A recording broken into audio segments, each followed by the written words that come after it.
El comandante Sarak de la flota imperial de Vitran se yerguía en el puente de su nave de guerra, la Conquistadora. Su piel grisácea reflejaba la tenue luz azul del centro de mando. Las cicatrices que cubrían su cuerpo no eran heridas, sino marcas de honor. Cada línea en su gruesa piel representaba una batalla ganada, un planeta conquistado, un enemigo derrotado. Ningún otro guerrero del imperio de Vitran había acumulado tantas cicatrices de batalla. Sarik volvió sus grandes ojos hacia la pantalla. La extraña nave que había entrado en el espacio de Vitran no se parecía a ninguna que hubiera visto antes.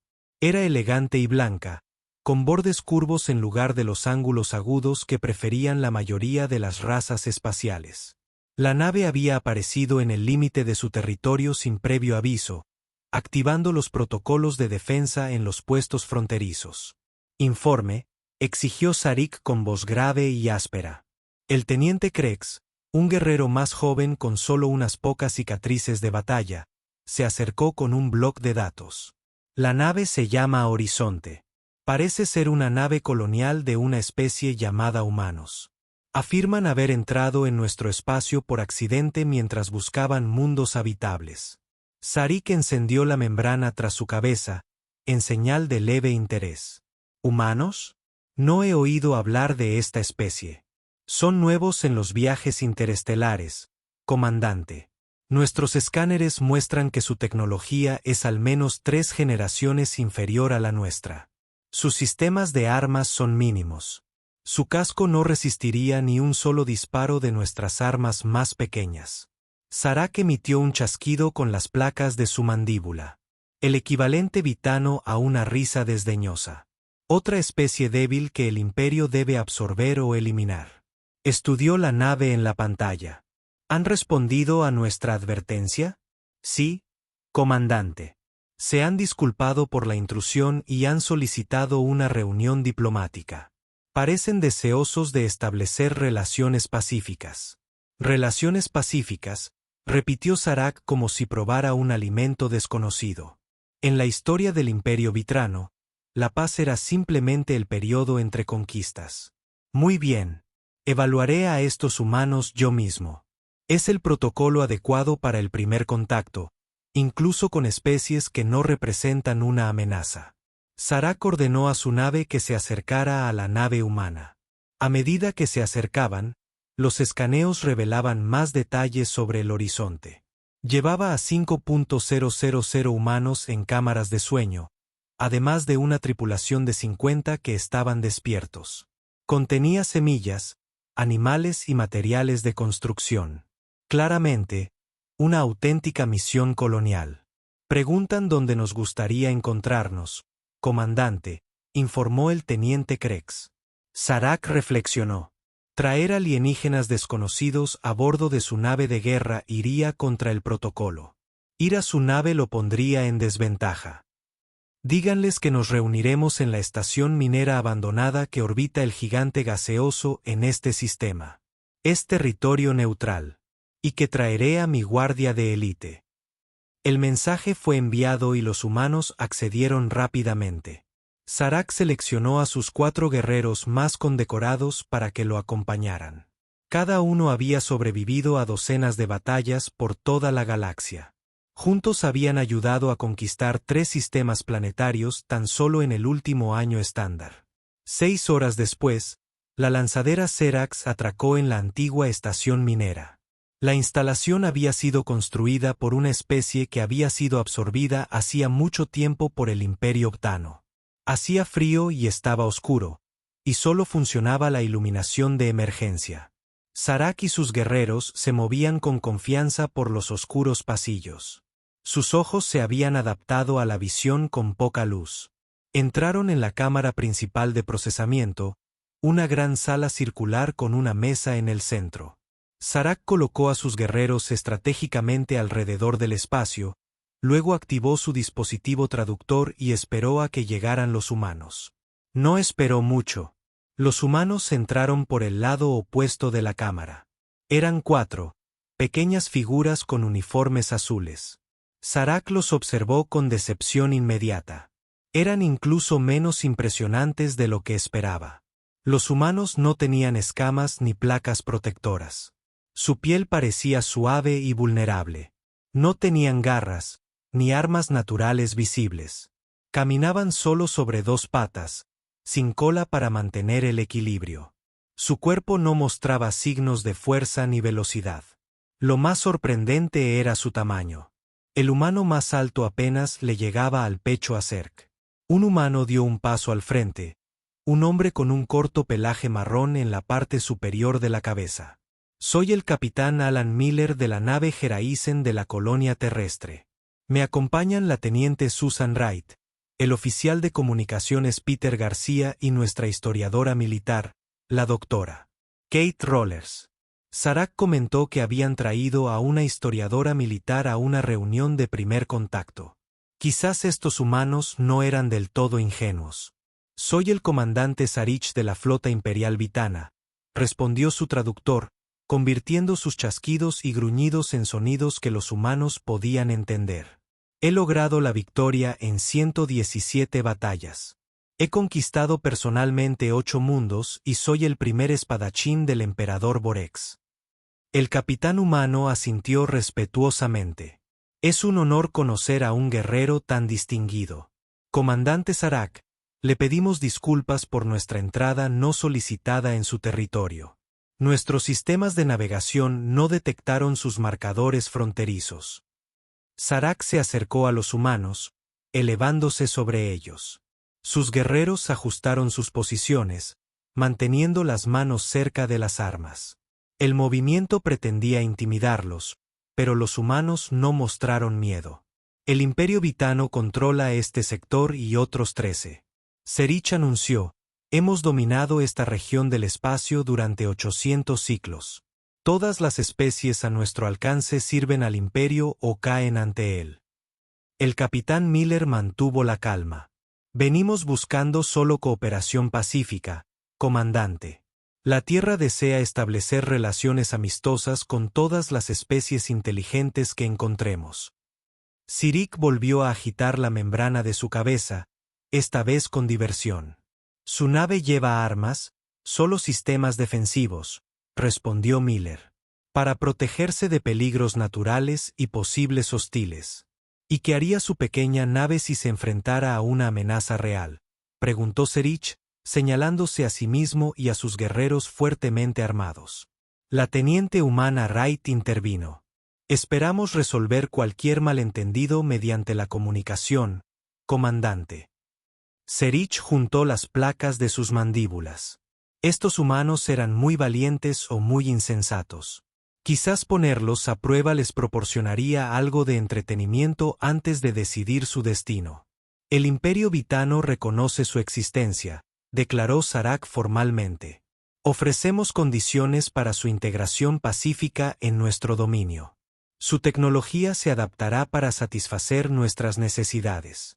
Su gente será asignada a las tareas laborales adecuadas.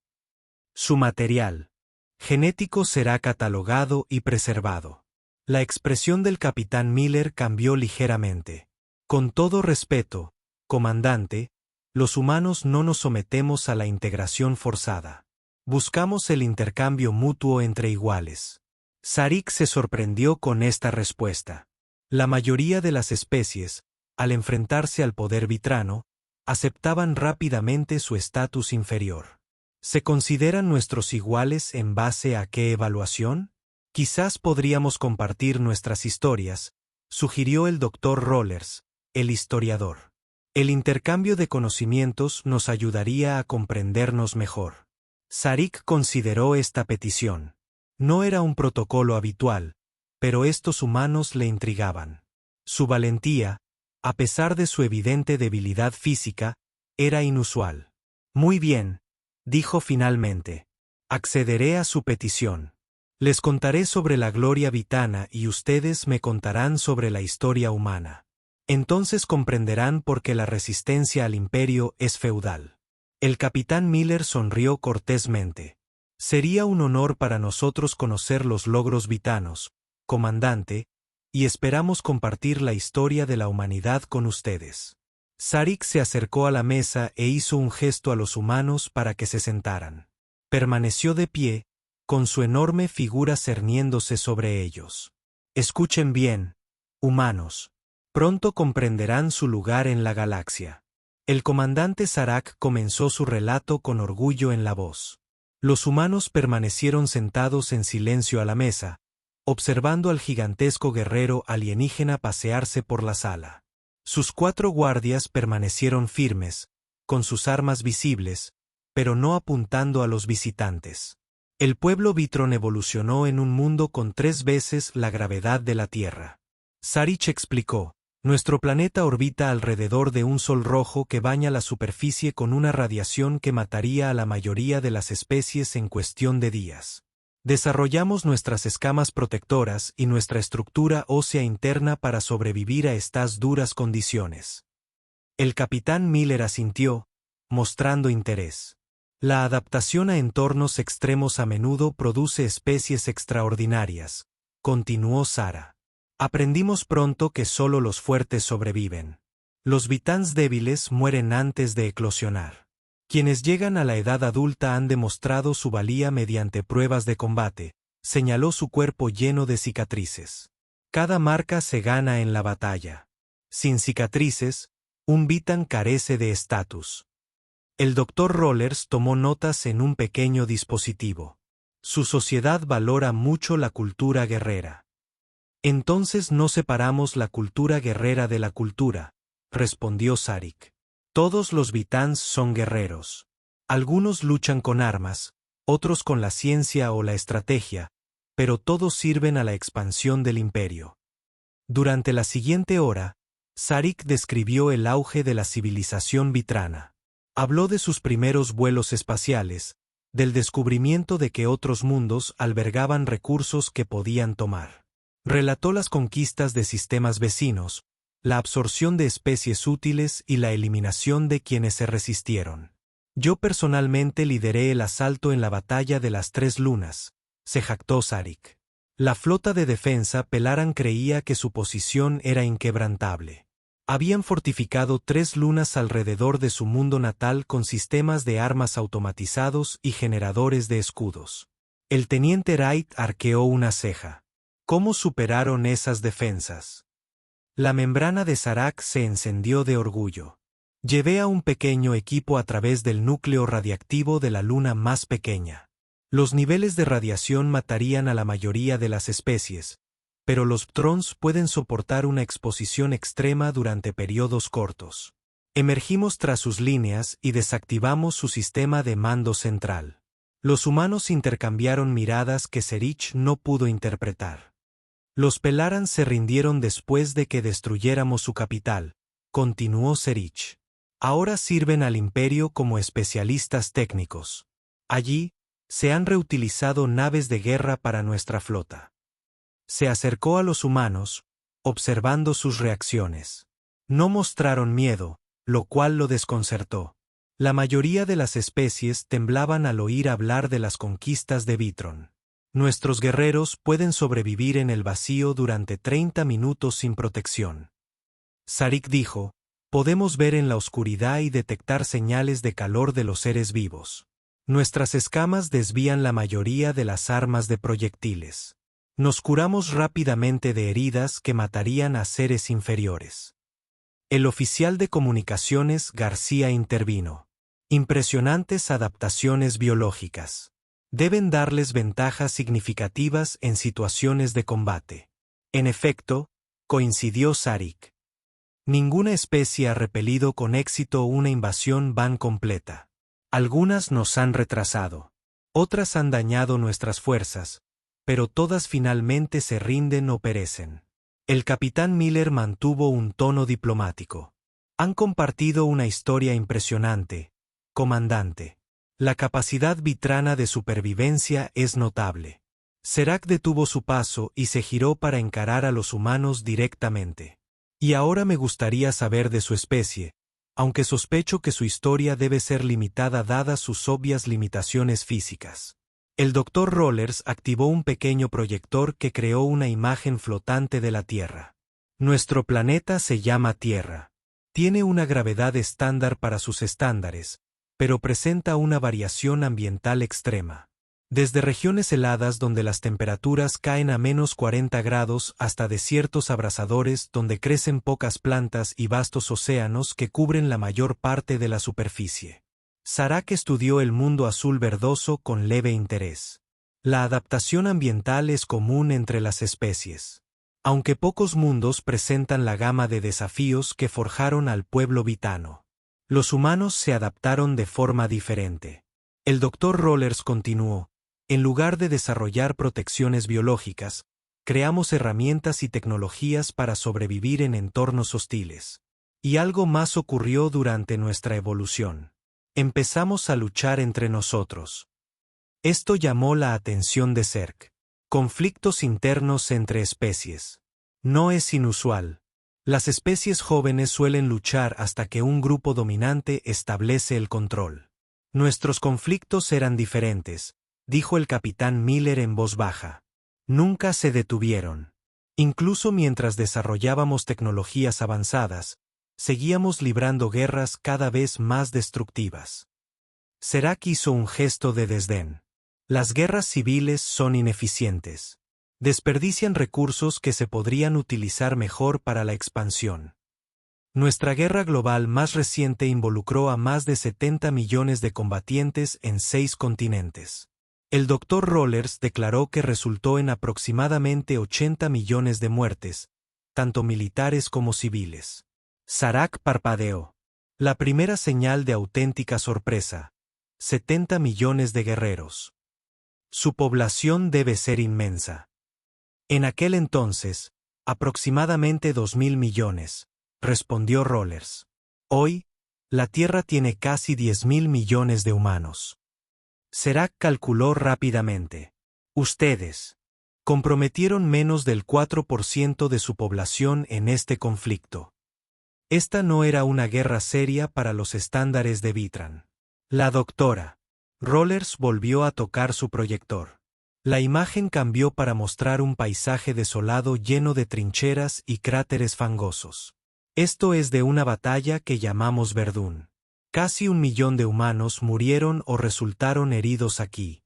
¿En una sola batalla?, preguntó el teniente Krex desde su posición cerca del muro. Era la primera vez que uno de los guardias de cerca hablaba. Sí, confirmó Rollers. Los soldados vivían en estas trincheras durante meses o años. Soportaban bombardeos de artillería, gas venenoso, enfermedades y fuego constante de francotiradores. Serich se acercó para examinar la imagen. Estas defensas parecen primitivas. Las simples zanjas en el suelo ofrecen poca protección. Eran todo lo que teníamos, dijo el capitán Miller. Tuve un bisabuelo que luchó en esas trincheras. Su unidad estuvo atrapada durante 6 días bajo bombardeos constantes. Se quedaron sin comida y bebieron agua de los cráteres de los proyectiles, a pesar de que estaba contaminada con armas químicas. La cabeza de Sarac ladeó ligeramente. Consumían sustancias tóxicas. Cuando los humanos no tienen otra opción, hacemos lo necesario para sobrevivir, respondió Miller. Mi bisabuelo perdió una pierna por una infección, pero sobrevivió para regresar a casa. El comandante alienígena guardó silencio un momento. Continúen con su historia, dijo finalmente. El Dr. Rollers volvió a cambiar la imagen. Ahora mostraba una ciudad vista desde arriba con una enorme nube elevándose desde su centro. A medida que nuestras guerras evolucionaban, también lo hacían nuestras armas. Desarrollamos bombas que podían destruir ciudades enteras en segundos. La imagen mostraba un paisaje urbano aplanado, edificios reducidos a escombros hasta donde alcanzaba la vista. Estas eran armas atómicas primitivas, explicó Rollers. Llamamos al periodo posterior a nuestra Guerra Fría porque un conflicto directo entre grandes potencias habría resultado en destrucción mutua. La postura de Sarac había cambiado sutilmente. Su anterior postura desdeñosa había desaparecido. Su especie desarrolló armas nucleares mientras seguían luchando entre sí. Esto parece evolutivamente contraproducente. Quizás, dijo el teniente Wright, pero nos obligó a encontrar otras formas de competir. Y cuando luchamos, tuvimos que desarrollar nuevas tácticas y tecnologías. Sarak se volvió hacia sus guardias. Déjenos, esperen en la lanzadera. Los 4 guerreros vitranos parecieron sorprendidos, pero obedecieron sin rechistar. Cuando se marcharon, Sarak volvió a centrarse en los humanos. Cuéntame más sobre cómo lucha tu gente, dijo. Su voz había perdido algo de arrogancia. Quiero entender qué hace que los humanos sobrevivan cuando la lógica sugiere que no deberían. El capitán Miller se inclinó sobre la mesa. Con los guardias de Sarik desaparecidos, el ambiente en la sala había cambiado. El gigantesco comandante alienígena ahora parecía genuinamente interesado en lo que los humanos tenían que decir. Déjame contarte sobre un tipo diferente de batalla humana, dijo Miller. Mi abuelo luchó en un conflicto que llamamos Vietnam. Su unidad estuvo atrapada tras las líneas enemigas durante 3 semanas. No tuvieron suministros, ni comunicación con su base, y estaban rodeados por fuerzas hostiles. Los párpados internos de Sarik parpadearon rápidamente. ¿Cuál era su estrategia de supervivencia? Se movían solo de noche. Bebían agua de las huellas de barro dejadas por los animales. Comían insectos y plantas que nunca habían visto, arriesgándose a ser envenenados. Dormían en agujeros poco profundos. Cavaban con las manos para evitar ser detectados. ¿Cuántos sobrevivieron?, preguntó Sarik. Menos de la mitad, respondió Miller. Muchos murieron por infecciones y enfermedades. Pero completaron su misión y los supervivientes regresaron a territorio aliado. Sarik parecía preocupado por esto. Sus guerreros continuaron sin tratamiento médico, sin una nutrición adecuada. ¿Qué los impulsó a persistir en lugar de rendirse? El teniente Wright habló a continuación. Mi madre sirvió en nuestros conflictos en Oriente Medio. Su vehículo de transporte fue destruido por un explosivo oculto. 3 miembros de su equipo murieron al instante. Tenía fragmentos de metal en la pierna y quemaduras en el 30% del cuerpo. Heridas mortales, declaró Serich. No para ella, continuó Wright. Caminó 26 kilómetros por terreno desértico para alcanzar su objetivo. La misión era lo primero. Recibió tratamiento médico solo después de completar su tarea. El traductor de Sarik dudó, como si le costara encontrar los conceptos vitranos apropiados. Sus guerreros continuaron luchando después de tales heridas sin una regeneración médica inmediata. Aprendimos a adaptarnos. El oficial García dijo, los humanos han luchado a temperaturas de entre -40 y +10 grados centígrados. Luchamos mientras moríamos de hambre, cegados por ataques de gas, mientras sufríamos envenenamiento por radiación. El Dr. Rollers añadió más contexto. En nuestra Segunda Guerra Mundial, los soldados rusos en Stalingrado lucharon en ruinas urbanas a temperaturas tan bajas que podían congelarse, con la piel expuesta en minutos. Sus armas dejaban de funcionar porque el aceite en su interior se congelaba. Aprendieron a hacer pequeñas fogatas para calentar los mecanismos antes de disparar. La membrana externa de Sarik palideció, una respuesta fisiológica a información inesperada. ¿Cuál es el rango de temperatura promedio que los veteranos pueden tolerar, comandante?, preguntó el Dr. Rollers. Nuestros trajes ambientales compensan cualquier. Serich empezó, luego se detuvo. ¿Lucharon sin regulación ambiental durante la mayor parte de nuestra historia? Sí, confirmó Rollers. Los trajes ambientales son un desarrollo reciente, solo para condiciones extremas. Sarik regresó a su posición original, caminando lentamente. Los humanos permanecieron sentados, observándolo procesar esta nueva información.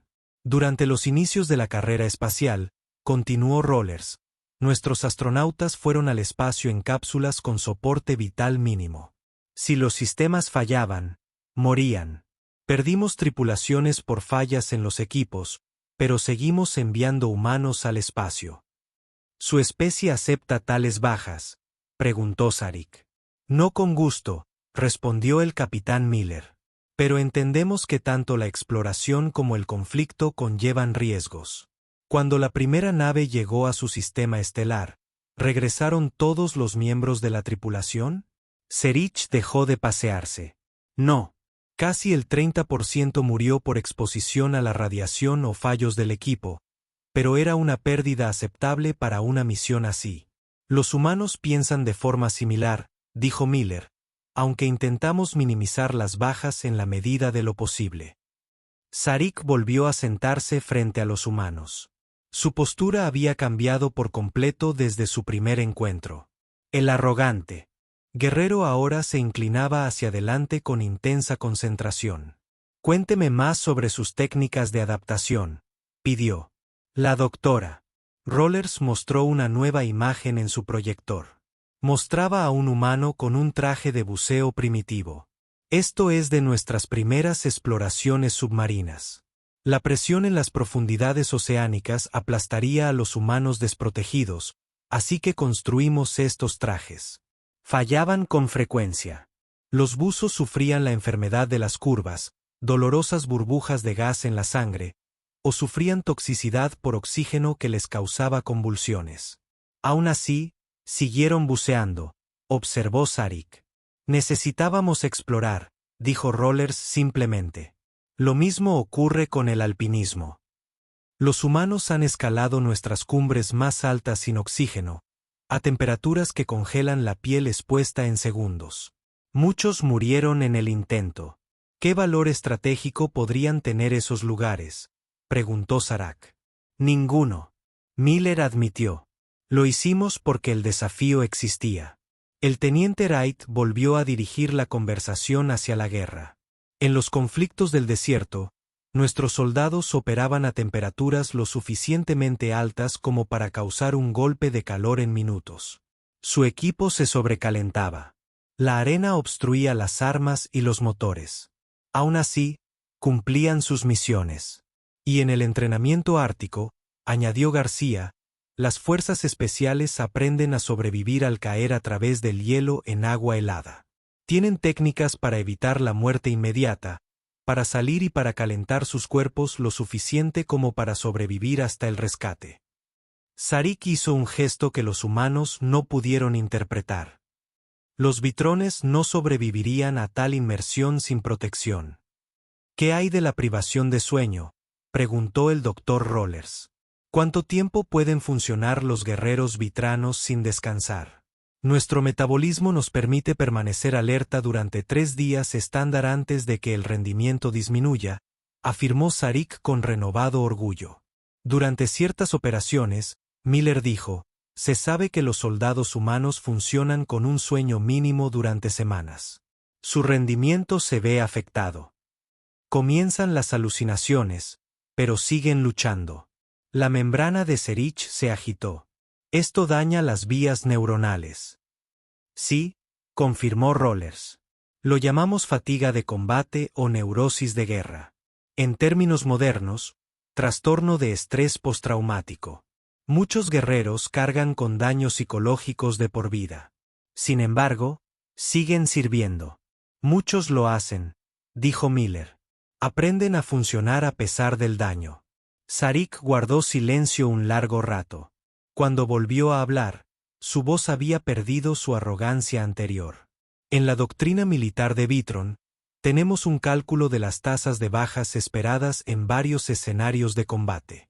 Si las pérdidas proyectadas superan el 40%, las operaciones suelen abandonarse por ineficientes. ¿Sugiere que los humanos continuarían luchando más allá de este umbral? Los 4 humanos intercambiaron miradas. Comandante, dijo el capitán Miller en voz baja, tenemos batallas en nuestra historia donde las unidades sufrieron el 90% de bajas y aún así lograron sus objetivos. Tenemos ejemplos de fuerzas rodeadas que lucharon hasta el último soldado en lugar de rendirse. Esto desafía la doctrina de combate lógica. Serich dijo que su membrana se había aplastado completamente contra su cabeza, señal de profunda concentración. Había una batalla en nuestra historia antigua. El Dr. Rollers explicó donde 300 soldados se enfrentaron a un ejército de decenas de miles. Sabían que morirían. Su misión era simplemente retrasar el avance enemigo.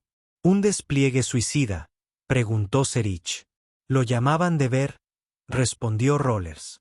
Sarek se levantó de repente. Debo consultar con mi nave.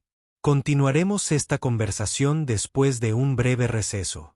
Los humanos observaron cómo el enorme comandante alienígena salía de la sala. Sus movimientos eran rígidos, su membrana firmemente presionada contra su cráneo. Creo que le hemos dado algo en que pensar, dijo el teniente Wright en voz baja cuando Serich se fue. El capitán Miller asintió. Y aún no hemos llegado a lo peor. El comandante Serich regresó a la sala de reuniones después de una hora. Los humanos notaron cambios inmediatos en su apariencia y comportamiento. Su postura era menos rígida. La membrana detrás de su cabeza estaba completamente plana. Se movía con precisión, como si conservara energía. Se sentó frente a los humanos en silencio durante varios instantes. Sus grandes ojos los estudiaron a cada uno por turno. He informado de nuestras conversaciones al mando imperial, dijo finalmente Sarich. Me han ordenado que recopile más información sobre las capacidades de combate humanas. El capitán Miller asintió. Con gusto continuaremos nuestro intercambio. Tengo preguntas específicas, dijo Serich. Su voz había perdido su tono jactancioso anterior. Primero, ¿cómo reaccionan los humanos al ser capturados por fuerzas enemigas? El Dr. Rollers respondió, a lo largo de nuestra historia, se han tomado prisioneros de guerra. Algunos son tratados según las reglas acordadas, otros no. Muchos prisioneros sufren tortura, hambre y abuso psicológico. ¿Y qué información proporcionan en tales condiciones?, preguntó Sarek. El personal militar está entrenado para resistir los interrogatorios, explicó el teniente Wright. Solo nombre, rango y número de identificación. Muchos han soportado torturas extremas sin revelar información confidencial. Los párpados internos de Sarek parpadearon rápidamente. ¿Cómo es posible? El dolor es un elemento disuasorio universal. Los humanos pueden soportar el dolor cuando están motivados por fuerzas superiores, dijo Miller. Lealtad, deber, amor a los camaradas o a la patria. En la guerra de Corea, añadió el Dr. Rollers, los prisioneros estadounidenses fueron retenidos en campos donde las temperaturas descendieron mucho por debajo del punto de congelación. Tenían muy poca ropa y comida. Muchos murieron, pero otros sobrevivieron durante años en estas condiciones. Sarek tomó notas en un pequeño dispositivo. ¿Y qué hay de la sed? ¿Cuánto tiempo pueden sobrevivir los humanos sin agua? En condiciones óptimas, el tiempo promedio de supervivencia es de 3 días, respondió García. En situaciones de combate, menos, pero hay casos documentados de sobrevivientes que sobreviven más. Cuando naufragaron en el mar, añadió Miller, se sabe que los marineros bebieron agua de mar en desesperación. Sus cuerpos no pueden procesar el agua con la salinidad del océano. Sarek declaró, esto es un suicidio celular. La desesperación impulsa la innovación, respondió Miller. Cuando los humanos no tenemos buenas opciones, tomamos las malas y buscamos maneras de sobrevivir de todos modos. Serich retrocedió ante esta afirmación. Esto desafía la lógica biológica. ¿Puedo hacerle una pregunta, comandante? Intervino el Dr. Rollers. ¿Qué harían los guerreros vitranos si se les cortaran los suministros y se enfrentaran a una muerte segura? Serich dudó. Lo lógico sería poner fin a las operaciones de combate y buscar una rendición honorable o la autodestrucción para evitar ser capturados. Los humanos rara vez eligen la autodestrucción, dijo Roger. Seguimos luchando incluso cuando la lógica nos dice que paremos. Sarek se removió en su asiento. ¿Y qué hay del liderazgo? Si mueren oficiales al mando, ¿cómo responden las unidades humanas? El siguiente al mando asume el mando, explicó García. Si es necesario, incluso el soldado de menor rango asumirá el liderazgo para completar la misión. Y se les obedece. Serich parecía genuinamente desconcertado. Normalmente, sí, confirmó Miller. El rango importa, pero completar la misión importa más. El teniente Wright se inclinó hacia adelante. Mi tío abuelo estuvo en un bombardero sobre Alemania en la Segunda Guerra Mundial. El avión fue alcanzado por fuego antiaéreo. El piloto murió. El copiloto resultó gravemente herido, pero continuó volando. El operador de radio tenía el brazo casi amputado, pero permaneció en su puesto transmitiendo coordenadas hasta que cruzaron líneas amigas. Con tales heridas, su rendimiento se vería gravemente afectado, señaló Serac. Sí, Wright estuvo de acuerdo. Pero siguieron funcionando de todos modos. Serac guardó silencio de nuevo, procesando la información. Cuando volvió a hablar, su pregunta sorprendió a los humanos. ¿Qué es lo que más temen los humanos en combate? Los 4 humanos intercambiaron miradas. El capitán Miller respondió con cautela, decepcionando a sus camaradas. Dijo: muchos veteranos relatan que en los combates más intensos, lucharon no por ideología ni por patria, sino por los soldados que los acompañaban. Ni por la muerte, ni por las heridas. Saric insistió. Esos dos, admitió Miller, pero el miedo al fracaso a menudo supera al miedo a la muerte. Saric se levantó y se dirigió a la ventana que daba al gigante gaseoso. Su reflejo mostró una expresión preocupada. Hubo un incidente en su campaña rusa. El doctor Rollers continuó, llenando el silencio. Las fuerzas alemanas rodearon Leningrad durante casi 900 días. Los civiles que estaban dentro casi no tenían comida. Las temperaturas invernales descendieron a 30 grados bajo cero. La gente comía mascotas, botas de cuero, pasta para empapelar hecha con almidón de patata. Más de 1 millón murió de hambre y frío. Y no se rindieron. Saric dijo que no era una pregunta. No, confirmó Rollers. Resistieron hasta que los relevaron. Saric se giró para encarar a los humanos. Lo que describes viola el instinto racional de supervivencia. Tal vez para los estándares de Vitan, sugirió Miller, los humanos tienen diferentes cálculos de supervivencia. Saric regresó a la mesa, pero permaneció de pie. Hablemos de la recuperación de las lesiones. ¿Cómo siguen luchando los humanos cuando están heridos? Nos adaptamos, dijo García. Un soldado con una lesión en la pierna gatea. Uno con una lesión en el brazo aprende a disparar un arma con la otra mano. Uno con visión reducida depende del oído. Su tecnología médica debe ser superior para reparar tal daño, sugirió Serich. La doctora Rollers negó con la cabeza. Durante la mayor parte de nuestra historia, la medicina de campaña fue primitiva. La amputación era el tratamiento común para las lesiones graves en las extremidades. Las cirugías se realizaban sin anestesia. La infección era la principal causa de muerte después de la batalla. Sin la atención médica adecuada, ¿cómo volvieron sus guerreros a sus roles de combate?, preguntó Eric. Los humanos son extraordinariamente adaptables, respondió Rollers. Desarrollamos prótesis, miembros artificiales que permitieron a los veteranos heridos volver al servicio. Incluso hoy, tenemos soldados sirviendo con piernas o brazos protésicos avanzados. Sarac hizo otra anotación. Esta persistencia parece excesiva.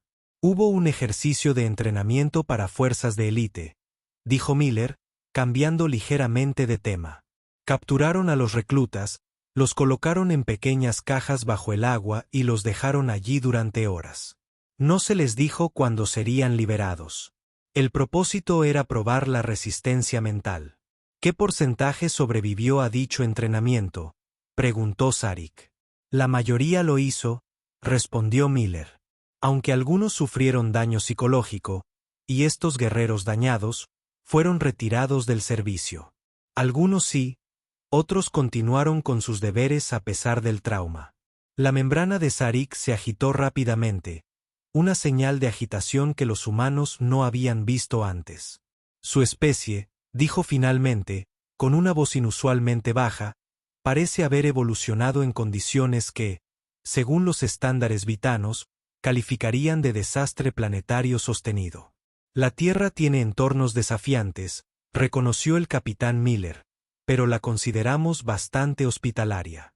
Hubo un largo silencio antes de que Sarek volviera a hablar. Tenemos un concepto en nuestra doctrina militar, el de adversario digno. Rara vez se aplica, ya que pocas especies han representado un desafío significativo para las fuerzas vitanas. El comandante alienígena pulsó su dispositivo de comunicación. Un momento después, la puerta se abrió y sus 4 guardias regresaron. Tomaron posiciones alrededor de la sala, observando a los humanos con renovado cansancio. Esta reunión continuará mañana, anunció Sarek abruptamente. Debo consultar más con el mando imperial. Mientras los humanos se preparaban para regresar a su lanzadera, Sarek se acercó al capitán Miller en privado. Una última pregunta. El comandante Vitron dijo, si su nave colonial estuviera amenazada de destrucción, si su gente se enfrentara a una fuerza abrumadora, ¿cuál sería su respuesta? Miller miró directamente a los grandes ojos del alienígena. Primero buscaríamos una solución pacífica, pero si se ven amenazados de extinción, comandante, los humanos nunca se quedan callados. La membrana de Sarek se apretó contra su cabeza. Lo sospechaba. Hasta mañana, capitán. El tercer día de reuniones comenzó diferente. Cuando la delegación humana llegó a la estación minera, encontraron al comandante Sarek esperando solo. Sus 4 guardias no estaban por no ser vistos. Lo más sorprendente fue la ausencia de sus armas. La cuchilla ceremonial que había colgado a su lado durante las reuniones anteriores ahora se encontraba sobre la mesa delante de él. Bienvenidos, humanos, dijo Sarek, levantándose para saludarlos. Su voz carecía del tono dominante al que se habían acostumbrado. Por favor, se sientan. Los niveles más altos del Comando Imperial comenzó. Propuesta de integración. Los escaneos indicaron que la humanidad caería en la categoría anterior. Nos equivocamos. Los humanos intercambiaron miradas. ¿Qué cambió su evaluación?, preguntó el Dr. Rollers. Sarek activó una pantalla holográfica que muestra un crucero de batalla de Vitan. El barco masivo estaba cubierto de puertos de armas y enchapado de armadura. Este barco puede soportar los éxitos directos de los sistemas de armas más conocidos, explicó Sarek. Su casco se repara en sí mismo. Lleva suficiente potencia de fuego para reducir la superficie de un planeta a la roca fundida. Es el orgullo de nuestra flota. Miller asintió cortésmente, pero no dijo nada. Sin embargo, me pregunto, Sarek continuó, ¿qué pasaría si tal embarcación estuviera discapacitado cerca de la Tierra? ¿Se rendiría su gente? ¿Aceptarían términos? Es poco probable, respondió el Dr. Rollers. A lo largo de nuestra historia, cuando las opciones convencionales fallan, los humanos improvisan. Encontraríamos las debilidades en el diseño de su barco, las vulnerabilidades en la doctrina de su combate, y soportaría bajas, destrucción masiva, pérdida de ciudades enteras. Sarek presionó. Teniente Wright sonrió en línea. Comandante, ¿has estado escuchando nuestra historia en absoluto? Eso es martes para los humanos. Sarek hizo un sonido que los humanos no habían escuchado antes. Quizás un suspiro de Vitan. Sí, eso es precisamente lo que se refiere al Comando Imperial. Desactivó el holograma y se inclinó hacia adelante. El Imperio Vitan ha conquistado 17 sistemas de estrellas y absorbió 32 especies en nuestro dominio. Algunos se resistieron ferozmente. La Fuerza de Defensa de Pelaran destruyó 43 de nuestros barcos antes de rendirse. El Krell luchó hasta el último guerrero, rechazando la integración, pero todos siguieron patrones predecibles de combate. Y los humanos no. Miller declaró, no, Sarek estuvo de acuerdo. No lo hace. Sus respuestas a la adversidad desafían nuestros modelos predictivos. Su historia sugiere que incluso si logramos la victoria convencional sobre las fuerzas de la Tierra, el conflicto no terminaría. El oficial García asintió. La historia de la Tierra está llena de fuerzas de ocupación que pensaron que habían ganado, solo para enfrentar años de resistencia. Esto hace que la conquista convencional sea ineficiente. Sarek dijo que el costo excedería los parámetros aceptables. El comandante alienígena recogió una plataforma de datos y la deslizó por la mesa. Estos son nuestros términos propuestos para la coexistencia pacífica. El Imperio reconoce la región del espacio que rodea su sistema doméstico como territorio humano. Establecemos zonas de amortiguación donde ninguna de las especies puede colocar activos militares. Comenzamos un intercambio cultural y tecnológico limitado. El capitán Miller escaneó el documento. Esto parece sorprendentemente generoso, comandante. Es práctico, respondió Sarek. Hemos calculado que si bien el Imperio Vitan probablemente prevalecería en conflicto directo con la Tierra, el costo no tener precedentes. Tu gente continuaría luchando mucho después de los puntos de rendición lógicos. Emplearía tácticas que no podemos predecir. Sopiaría pérdidas que romperían la voluntad de otras especies. El Dr. Rollers estudió al alien con un nuevo entendimiento. Tienes miedo de nosotros. La membrana de Sarek revoloteó. El miedo no es el término correcto. Hemos desarrollado un respeto saludable por el potencial nivel de amenaza de la humanidad. El teniente Wright se inclinó hacia adelante. Ayer mencionaste adversarios dignos. ¿Es así como nos ves ahora? Tal vez. Sarek admitió en la historia de Vitan que hemos encontrado solo otras dos especies que justificaban la alianza en lugar de la conquista. Ambos tenían tecnología de armas avanzada que hacía que la conquista fuera demasiado costosa. La humanidad es la primera especie en ganar esta designación basada principalmente en factores psicológicos. El capitán Miller entregó la plataforma de datos a sus colegas. Tendremos que transmitir estos términos a la Tierra para su revisión. No puedo hacer tales acuerdos sin autorización. Por supuesto, dijo Sarek, pero agradecería su evaluación personal. Miller consideró por un momento, hablando solo por mí. Estos términos parecen la base de una relación productiva entre nuestra especie. Creo que la Tierra preferiría la cooperación pacífica al conflicto. Sarek parecía aliviado. Luego mantendré nuestra posición actual mientras consulta con sus líderes.